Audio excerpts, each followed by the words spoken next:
Thanks, Basil, and thank you all for the invitation to be here and join you in this important conference and to be able to shed a little bit of light on the problem of pain in older adults. And I'm really pleased to be able to have the overview piece of our symposium to kind of provide some context about this challenging population. I have no conflicts of interest, and these are the funding organizations that I want to acknowledge for the program of research and activities that I've been able to engage in. So in the time that I have, I want to talk about the problem and challenges of pain in older adults. I want to talk a little bit about the evidence and current resources to guide us in our assessment and management of pain in this population, and to talk about some of the ongoing priorities to improve pain for older adults.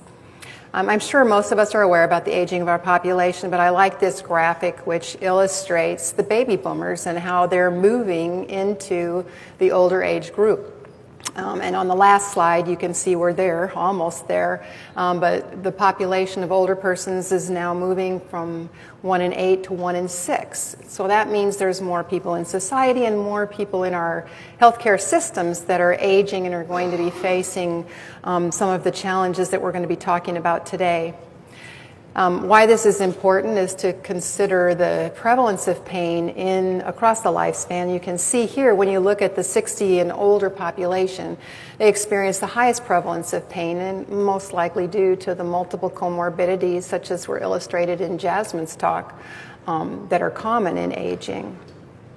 I want to just briefly share, without going over all the details on this slide though, the prevalence of pain across different care settings, and I pulled together some of the recent studies in nursing home, hospital, in the community setting, and in hospice to look at how pain differs in these settings of care. And you can see about 50% of residents in the nursing home experience pain. In the hospital, earlier studies said 2/3. A recent study says 20% had moderate to severe pain. In the community, again, 50 to 60% experienced bothersome pain. And in a study that we did in the hospice environment, 83% experienced pain. So a range of prevalence, but significant pretty much across all settings of care. So why is this a concern for us? Well, we do have evidence about the effects of ineffectively treated pain in older adults and some of the consequences. And these are similar in other populations as well, but we know there's an association between ineffectively treated pain and resulting sleep. But we also know that sleep can impact pain, and we're going to have a nice session by Dr. McRae on her research in this area. It can impact appetite. It can interfere with the ability to engage in activities that are meaningful to older people. Their social, recreational activities can lead to social isolation, which can have serious consequences. We know untreated pain is related to physical function and mobility impairments. It can interfere with rehabilitation. There are studies that also show that unmanaged pain can actually lead to falls. And there are strong psychological comorbidities related to untreated and ineffectively treated pain. High occurrence of depression and anxiety. Pain can also increase cognitive impairment, such as delirium. Recent studies have showed increase in suicidality and actually suicide completion related to ineffectively managed pain. Dr. Cruz Almeida is going to share with us in her session a little bit about pain and cognitive impairment issues as well. So all these consequences, which are important for quality of life in older adults, also lead to increased hospitalization and healthcare utilization and costs to us societally, so they're important for us to be considering. And ineffectively treated pain is a significant problem. Jasmine was a perfect lead-in to this talk by sharing her experience with her mother and some of the challenges that they face and that we as providers face. So I want to share a little bit about some of the challenges in managing pain in older adults. Obviously, as we age, we experience physical changes that can lead to increased frailty, certainly decline in some of our organ systems that impacts the treatment options that are available to us. You know, individuals with liver dysfunction can't use acetaminophen. Individuals with cardiac disease can't use Nsaids. And so those certainly impact the treatment options that we have available to us. Comorbidities. Again, Jasmine gave a perfect illustration of the high number of conditions that older people can experience that can be pain-related and contributed to pain. Cognitive changes become a concern. With advanced aging, the prevalence of cognitive impairment increases, and that interferes not only with our ability to recognize and evaluate pain, but also in their ability to engage in our interventions. From a medication perspective, adhering to complex medication regimens can be a real challenge, especially if you have some cognitive issues. And then engaging in some of the non-drug interventions becomes very challenging if you don't have the mental capability to understand how to relax, how to use guided imagery. Can you engage in cognitive behavioral therapy if you don't have the cognitive abilities to do so? Polypharmacy is another huge issue relative to the comorbidities. So most older adults have a range of 8 to 12 medications that they're taking on a daily basis. And then if we add pharmacologic agents to that, we're increasing the complexity. Dr. LePain is going to be doing a session on pharmacological issues in the long-term care setting, and we'll shed a little bit more light on this. But they are then at greater risk for drug-drug interactions and adverse reactions to medications that are an issue. And then fears and concerns. You know, older adults often don't expect that we're going to be able to help them. And that can set a tone for how effective interventions are, because we know the mind and the positive perceptions can be very important in the effectiveness of what we do. Big fears of addiction, fears of concern about injury from fall, adverse effects from medications, and then cost and access become a real issue when we look at some of the interventions that we might be able to offer to older people. We'll talk a little bit more about that in a minute. I wanted to share a few of the challenges that we face from a provider system perspective. And we really have a big challenge in that our health professional education programs do not provide adequate training in geriatrics and in pain management. The number of hours that are devoted to these topics are pretty limited across the board. And without that foundation and without a broad exposure to pain assessment and treatment options, not just pharmacotherapy, but what are some of the non-drug interventions, it's very difficult to do a good risk-benefit analysis and come up with an effective treatment plan. We also have gaps in our knowledge related to evidence to support the interventions for use in older adults. The interventions that we typically recommend in our guidelines are usually based on low to moderate evidence because there aren't a lot of randomized controlled trials that include older adults, particularly those that are over the age of 80 and those that have comorbidities. You know, our trials look at a homogeneous group of patients, and many older adults are excluded because they have prior conditions that make them ineligible to be part of that trial. So we don't know how interventions work in the day-to-day life of older adults that do have all these comorbidities and other challenges that might impact what we know. And there's little evidence on the cognitively impaired included as well. And then, as Jasmine mentioned, the policy regulatory climate in recent years has also impacted approaches to pain management, access to pain medications and other treatments, recommendations for non-drug interventions, but yet we're in a system that doesn't pay for those interventions, or we have elders living in rural communities or not able to physically get out and access some of the non-drug interventions, so challenges related to that as well. So I'm going to talk a little bit about assessment of pain, recognizing pain, and then treating pain, and kind of where we are and what are some of the other issues that we have. So when we talk about pain and what we need to assess for chronic pain in particular, this is just a big picture of all of the areas that need to be evaluated. And I can't cover all of these, but it does show you that this is complex and it takes time to really do a good evaluation of an older person in particular in all of these areas.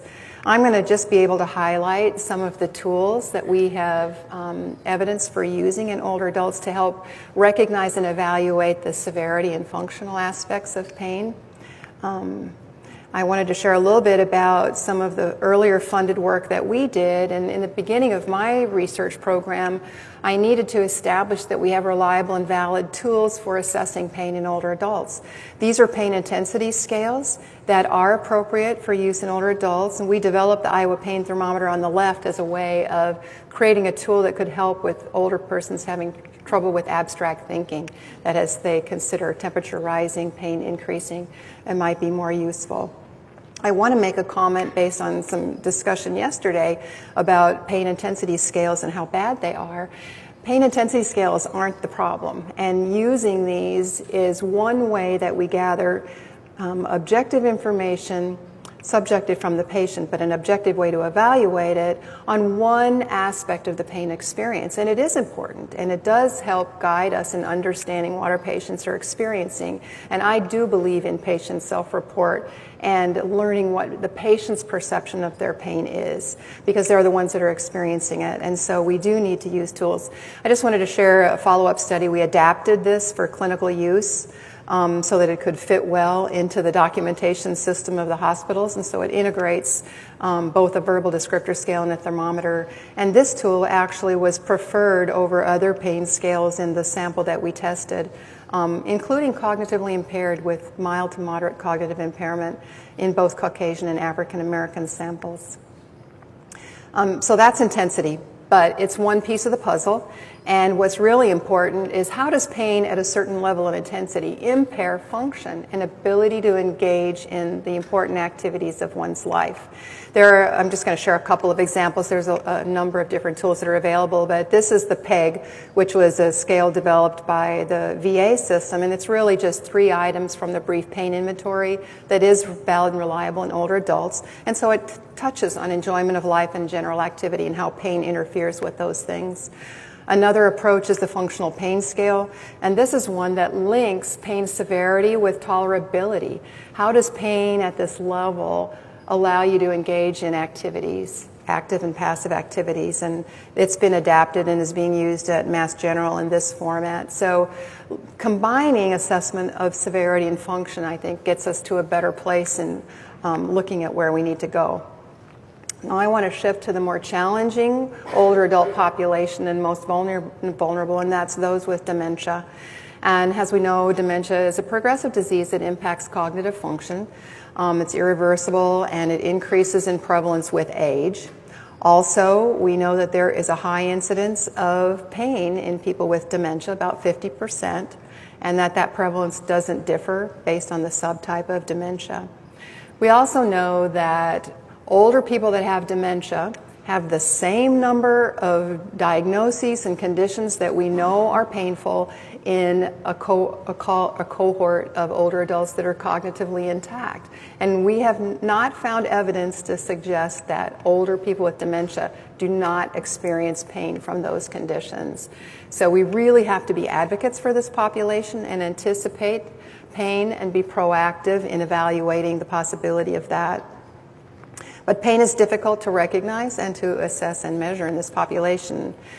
We have looked at, Lucas is a colleague in Germany, did a look at the use of pain scales in people with cognitive impairment. And on the bottom of the, here you can see severity of cognitive impairment from none to severe. And what you'll see is at none, mild, and moderate levels, the verbal descriptor scale, which is using words to describe pain, can be used for most older adults with cognitive impairment. It's not until severe impairment where we're not able to get self-report, and that is one of the big challenges that we face.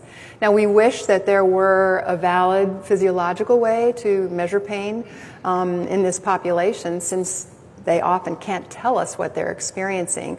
And there's some really interesting work happening in this space.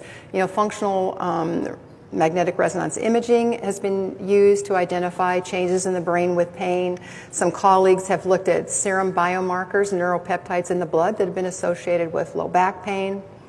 I thought there's a couple of things in the literature right now that are being looked at, not in older persons with dementia yet, but EEG oscillations are seeming to be able to reflect some changes in the pain experience. There's also some research going on in children looking at the use of retinal changes as indicators of pain. So these are potential physiological ways in the future that we might capture pain, but I really do want to make a plea that in other populations, This is only one piece of the puzzle. If we do identify biomarkers, physical measures of pain, it's one part of the pain experience, and we still have to do a broader, comprehensive assessment of what else that patient is experiencing and feeling. So what are we doing for patients with dementia, since we don't have any way that we can scan them and learn if they're having pain or not? So there is a hierarchy of pain assessment that's been proposed to pull together information. We really are detectives with this population of looking at different sources of information that can help us to understand pain. But what I'm going to talk about today are pain behaviors. This is an area that we've been doing some work in. And this was a recent review looking at pain assessment tools. There's over 25 pain behavior assessment tools that have been developed worldwide. And in looking at them, they cover a variety of behaviors, as you can see here. But some of the challenges is that these tools have a lot of variability in which behaviors are in which tools. There's overlap of behaviors that might be reflective of other conditions besides pain. We don't have normative data to be able to interpret severity of pain based on one of these scales. So it's difficult to establish how intense or severe is pain based on behavior scales. What we know is that as the behaviors on these scales increase, pain is increasing. And as behaviors decrease, pain is decreasing. We can't label pain as mild, moderate, or severe because there's quite a bit of variability across patients as to how they demonstrate pain. So some interesting work that's been done to try to move this field forward. There's two groups that are working on this. One is a group from Europe, part of the COST initiative, and they did looked at all of the behaviors across all of the existing tools and did a consolidation refinement process through using expert opinion to narrow those indicators down to a smaller set that were deemed most important. And they have come up with 36 items and are doing testing and evaluation on that tool. A group that I'm a part of, led by Mary Ersick at the University of Pennsylvania, at the same time followed a similar process, actually. We looked at the literature, we looked at the behaviors across the tools that currently exist. We used a Delphi process to narrow those down and then did testing with real patients and some sophisticated statistical approaches to identify those behaviors which were most predictive of pain intensity in this population of dementia. So we recently published our tool. We came up with actually 7 items that were the most predictive in the sample that we did our preliminary work in. There also was a recent review looking at body movements, and this group, across all the tools, again, identified the strongest movements as the 6 that are listed here. So what we see is a narrowing and a refinement of the behavioral indicators. And if somebody were to ask if you could only look at one behavior, what might that be? And there is really growing evidence about the importance of facial expression, even in the population of dementia. And especially the use of the facial action units. Yesterday we had a presentation about this in the ICU, and there is work going on in the elderly population as well, and an automated facial app has been developed that can be used and is being tested. So there's a lot of interesting work going on in this field to try to help us to be able to assess better. I wanted to include a slide on a current project that I'm working on with Carrie Reed and colleagues at Cornell. They are funded by NIH for a supplement on their P30. And what we're doing is developing a pain identification and communication toolkit for family caregivers of persons with dementia. And this is really, again, builds on what Jasmine shared with us. The caregivers are a critical part of our team in trying to identify and evaluate and monitor pain in older adults, particularly those with dementia who can't speak for themselves. So this is an ongoing project. I wanted to share the resources that are currently available to guide practice, and we have guidelines and position statements on pain assessment. The one on the left is from the UK, and they just recently updated their assessment of pain guideline or recommendations. This is from the British Pain Society and the British Geriatric Society, working in collaboration. I've been leading for several iterations a document or position statement from the Association for the Study of Pain in Nursing that is on assessment of pain in populations that can't self-report, and we have finished an update that's in the process of review. So we hopefully will have some current recommendations in shortly to guide assessment practices. But now what about treatment? Treatment of persistent pain in particular is very challenging, and I wanted to just start by giving you an overview of what our goals are in caring for older people in trying to promote optimal pain relief. And on the right-hand side, I've identified what I think are some of the key elements, and that is having an interdisciplinary team. Pain and managing pain in older adults is complex, and we really need the expertise of different members of the team. Doing quality, comprehensive assessments is critical to understanding that unique person, their characteristics that have to be considered, has to guide the treatment planning. We do want to optimize non-drug interventions that can be effective in this population. We have to balance risk benefits and optimize the use of treatments that are the best supported with evidence. We do minimize adverse drug reactions, and now an increased emphasis on minimizing misuse and abuse of opioids in particular, and capturing that through the documentation system to communicate across providers is critical. So to me, it's a balancing act, promoting and looking at safety, efficacy, and maximizing function, balanced with the risks and tolerability of treatment options and the unique characteristics of each patient.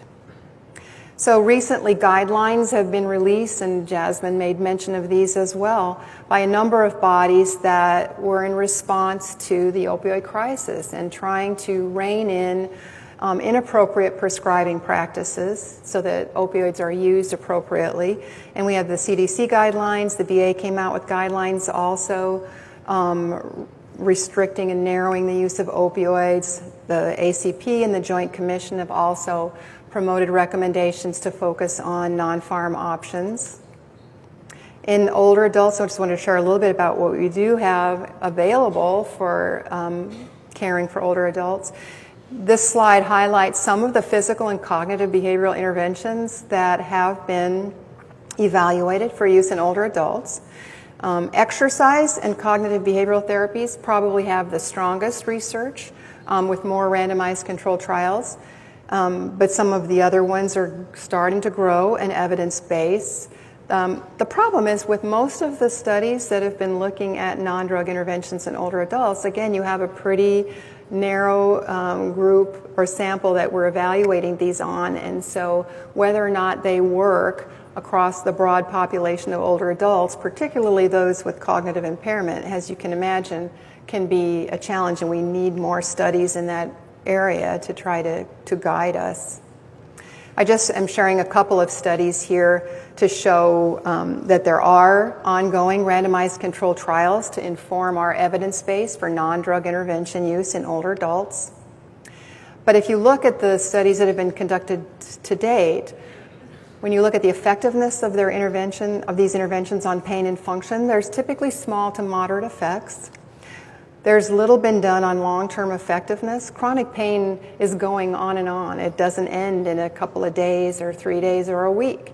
So what interventions can we be using that can sustain treatment control and pain control over time? Patients have to be actively employed in many of the non-drug interventions. Some are passive, some are active. But looking at the abilities of the older person to engage in those is going to be critical. There's little evidence on safety outcomes or looking at the extent to which use of non-drug interventions helps to reduce the use of pharmacologic treatments. So now let's shift to analgesic safety and management. So studies, this is about in 2012, we started seeing more studies with concerns about pharmacologic agents in older adults, raising concerns primarily at that time about Nsaids. And Jasmine, again, you're a great setup, Jasmine, illustrates some of the challenges with Nsaids in older adults. Because of their comorbidities, they're at really high risk, and they're one of the groups of medications that are not recommended, especially for long-term use in older adults. But so concerns about analgesic use, and because of the physiological changes, the older adults are at risk any time they take an analgesic. But when we talk about opioids in older adults, the top study was a recent systematic review and meta-analysis about the use of opioids for chronic non-cancer pain. I think there are 75 or 80 studies were evaluated, but what I wanted to highlight is the mean age of in those studies was 58 with a range of 51 to 61. So we really don't have data on the long-term use of opioids in older adults and what are the implications there. But then we're seeing this is another recent paper that just came out about increasing rates of opioid misuse among older adults visiting the ED. So raising some concerns from that perspective. I might just throw in here that I think when you look at the aging of our society and the baby boomers are moving into our older cohort, they have a different attitude about medications and recreational medications than the current older adults, and I think we are going to see some shifts. Another recent paper came out about the burden of opioid-related mortality based on CDC data, and if you look over here, this is the older 65 group. This is opioid-related deaths. It hasn't been demonstrated to be a problem in this population yet based on this one study, but this is an area where we need more studies and investigation to help us better understand the impact on older adults. Just a quick summary of evidence related to pharmacologic management. The studies of pain medications in older adults also show small to moderate effects for pain relief. We really don't have great pain interventions that have strong effects. You know, anything that we try is going to move the bar a little bit, but not huge. So it really reinforces, I think, the importance of a multimodal strategy and bringing together different approaches and interventions to try to manage pain in this population. We have limited studies in the old with comorbidities, as I mentioned. There's limited evidence on older diverse populations, on persistent pain other than joint pain, osteoarthritic pain. We don't have long-term benefits and risks for most of our analgesics. You know, issues were raised about the concern about using opioids long-term because we don't have long-term studies. We don't have long-term studies on Nsaids or acetaminophen or any of our analgesic options. We need comparative effectiveness studies looking at our different medication options and non-drug interventions head-to-head. And putting them together in different combinations, what can be most effective and the least harmful to promote quality of life. I wanted to share a few thoughts. This is a paper and actually an editorial that just came out with Paul Arnstein and a colleague of mine in the Journal of Gerontological Nursing. And you know, we have some real concerns about the misapplication of the CDC guidelines that has happened and how that is potentially impacting pain treatment in older adults. The guidelines, which were meant to inform practice, have moved into regulations in different areas that are impacting prescribing practices. They're impacting providers' willingness to care for people with chronic pain. I have a website I'm going to share with you, Geriatricpain and a Facebook site related to that, and the comments from older adults that have been rapidly tapered off of their opioids, even though they've been on them for long-term, managing their pain, have good quality of life, and are all of a sudden cut off, and providers saying, I'm sorry, I can't treat you anymore. Medicare policies that are going to delay access to treatment. And again, the non-drug interventions that are most effective require being engaged with providers to help implement those, and the long-term payment for them isn't available in the system. So we have some real system challenges that have to be addressed. So we're advocating for balance. You know, can we come back in the middle and really look at where we are and what we can do to help to address the misuse of opioids, but have them available as a part of the treatment options for older adults. We have to have individualized treatment plans, shared goals with the patient and caregiver being part of that plan with a focus on quality of life. We do have guidelines on pain management for older people, and there's actually two that I'm going to just quickly highlight. The ACR had a guideline in 2012 that has recommendations related to non-drug and pharmacologic management of osteoarthritic pain. An update on this one is currently in process and should be out soon. The British Pain Society and British Geriatric Society also has a guideline that is in review right now to be updated, and it also addresses both pharm and non-pharm recommendations for older adults. I just wanted to put a shout out for the National Pain Strategy and the Interagency Pain Research Coordinating Committee that has set priorities of research for our country to address the problems that were identified in the IOM report from 2011. There are recommendations in the research plan following this that addresses many of the concerns related to older adults that I've highlighted today. Education is a key aspect of helping us to move forward. There are core competencies that have been developed related to pain management that all health professional trainees need to have. And so efforts are in process to try to advocate for those, and they're also incorporated in the National Pain Strategy. I wanted to just give another shout out to NIDA and the NIH Pain Consortium for supporting Centers of Excellence in Pain Education, and these are schools that are developing web-based interactive cases to help educators across healthcare disciplines to improve the education of our students that are going to be our practitioners. At our COPE, we are focusing our cases on older adults, and so these are 4 of the cases that we've developed that are a part of the tools that are going to be available at the NIH website. And then finally, I just wanted to share this resource, Geriatricpain.org. This is a resource that was developed initially by leaders from the National Hartford Centers for Gerontological Excellence and funded by, or helped support with Sigma Theta Tau and the Hartford Foundation. We recently, probably 2 years ago, transitioned it to Iowa, and I'm still leading its development and maintenance and updating there, and we've had funding from the Mayday Fund for that purpose. But this is a source of best practice resources and tools on pain assessment and management. We recently added a section for caregivers and patients, and we're trying to put resources here to help both clinicians and families and caregivers to learn more about pain problems and what they can do to promote a better quality of life. So with that, I will thank you and look forward to the rest of the presentations.